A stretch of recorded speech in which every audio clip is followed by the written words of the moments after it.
Mga banal na kasulatan pinagtuturo ng daan ng kaligtasan sa pamamagitan ng pananalig kay Kristo, ikalawang Timoteo 3:15. Ang dating daan po ba nagtuturo din ng kaligtasan sa tao sa ngayong panahon? Alin yung tinutukoy yung dating daan? Yung binabasa Kayo natin? po. Itong inaan yung dating daan. Yun hong nasa Biblia. Nagtuturo ng dating daan. Oo. Kaligtasan. Opo. Ito po ang huli ng tanong.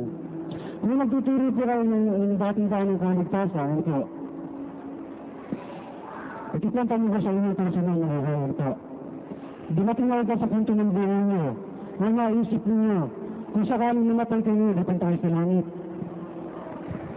Dumating na sa naisip ko, ibig sabihin, Punta na kaisipan mo po. sakaling mamatay kami, Punta kayo sa langit. ay lahat ho ng naglilingkod sa Diyos, nagbabasa ng Biblia, ganito isip, pakinggan nyo, 3:1 ng Kolosas. Kung kayo nga'y muling binuhay, nakalakip ni Kristo, ay hanapin ninyo ang mga bagay na nangasa itaas, na kinaroroonan ni Kristo na nakaupo sa kanan ng Diyos. Ilagak ninyo ang inyong pag-iisip sa mga bagay na nangasa itaas, huwag sa mga bagay na nangasa ibabaw ng lupa. Pagka naglilingkod ka ho sa Diyos at nagbabasa kang Biblia, ang naiisip mo yung langit. Sa makatuwid po, ibig sabihin, pupunta kayo sa langit. Alin po? Sa makatuwid po, ibig sabihin, kayo na nagtuturo, pupunta kayo sa langit. Ang pag-asa po namin, na kung Sa makakatapos, makatuwid po, pag-asa lang, di patiyak. alin po? Sabi niyo, pag-asa pa lang, hindi tiyak. Opo, pag-asa po yun eh. Pag-asa pa lang, hindi tiyak. Ay hindi ho, pagka pag-asa, tiyak yun. Kaya lang hindi mo pa hawak. Pakinggan ko.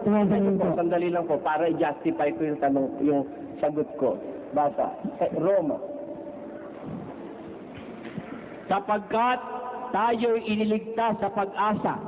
Tatapwat ang pag-asa na nakikita ay hindi pag-asa. Kaya't sino nga ang umaasa sa nakikita? Ayun. Ang pag-asa, hindi pa nakikita. Pero pagka may pag-asa ka, siyempre, kaya ka nga may pag-asa, tiyak mo eh. Di ba naligtas ko ba ng tao, di ba sa biyaya ng Diyos? Ano po? Di ba naligtas ba ng tao sa biyaya ng Diyos? Naligtas? Ang tao sa biyaya. Hindi ba na pananampalataya? Biyaya ng Diyos yun, di ba? Sa ito po. Hindi po lahat ng kaligtasan eh, biyaya. Meron yung kaligtasan, pinagtrabahuhan. Pakinggan nyo sa Filipos 2:12.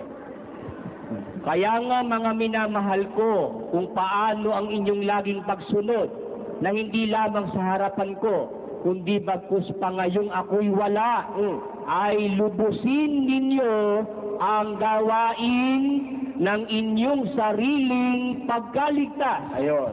Meron yung kaligtasang darating sa tao, bunga ng kanyang masusing paggawa. Hindi ho lahat ng kaligtasan sa biyaya. Yung sinasabi nyo, naligtas sa biyaya, past tense na yun eh.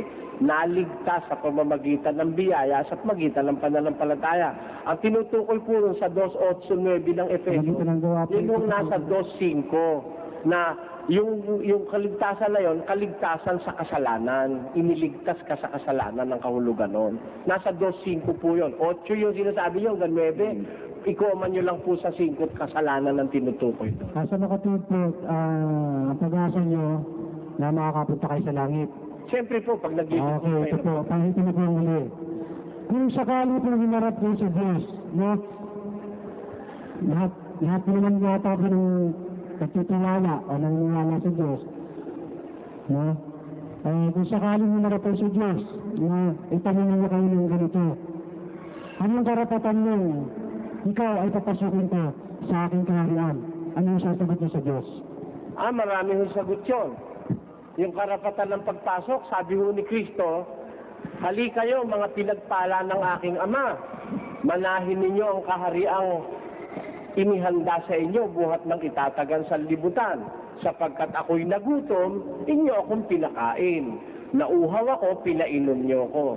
Sasagot yung matutuwid.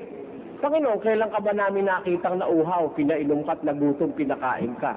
Sabi ni Kristo, yamang ginawa ninyo sa isa sa maliliit na ito, na aking kapatid, sa akin ninyo ginawa. Ako, naniniwala, meron akong mga kapatid na napakain ko, napainom ko, napadamit ko, na sapat na dahilan para anyayahan ako ni Kristo sa langit. Isa po yun. Meron pa, sabi ni Kristo, mapapalad kayong mga dukha na umiibig sa Diyos sapagkat inyo ang kaharian ng langit. Ako naman dukha. May pag-ibig naman ako sa Diyos. O di pwede ko pumunta sa langit. Kung gusto nyo, sasama ko kayo. Pagka susunod tayong pareho, sasama ko kayo. Marami hong paraan para makapunta sa langit. Meron pa isang paraan sinasabi ang Biblia. Sabi ni Kristo, malibang kayo tumulad sa maliliit na bata, hindi kayo makakapasok sa langit. Isang paraan pala para makapasok ka ron, tutulad ka sa maliliit na bata. Ano ba yung maliliit na bata? Hindi nagtatanim ng galit, hindi mahalay kung tumingin, hindi nagnanakaw, hindi pumapatay. Yun ang maliliit na bata, laro lang ng laro. Ayun, tularan mo at maliligtas ka. O di ba? Para pa makapunta ka sa langit, marami yung paraan yan. Marami ho. Hindi ba ang kausap ng Panginoon si Kristo sa apat na Ebanghelyo, puro Hudyo? Ano po? Hindi po sa apat na Ebanghelyo na nangyayari ng Panginoon sa mga Hudyo? Hindi po. Alam nyo, ang Ebanghelyo ay sinulat sa tatlong salita. Latin, Aramaiko at Griego. Tapos sa Hebreo. Pakinggan nyo sa Juan. Ganito ang nakasulat. Marami nga sa mga Hudyo ang nakabasa ng pamagat na ito, sapagkat ang dakong pinagtakuan kay Jesus ay malapit sa bayan, at ito'y nasusulat sa Hebreo at sa Latin at sa Griego. Kaya ang Ebanghelyo para sa Griego rin, para sa mga Latin din, para sa mga Hebreo rin, para sa mga Aramaiko, para sa lahat ng tao yan. Yan ang intensyon ng pagkakasulat na Ebanghelyo. Salamat po. Maraming salamat.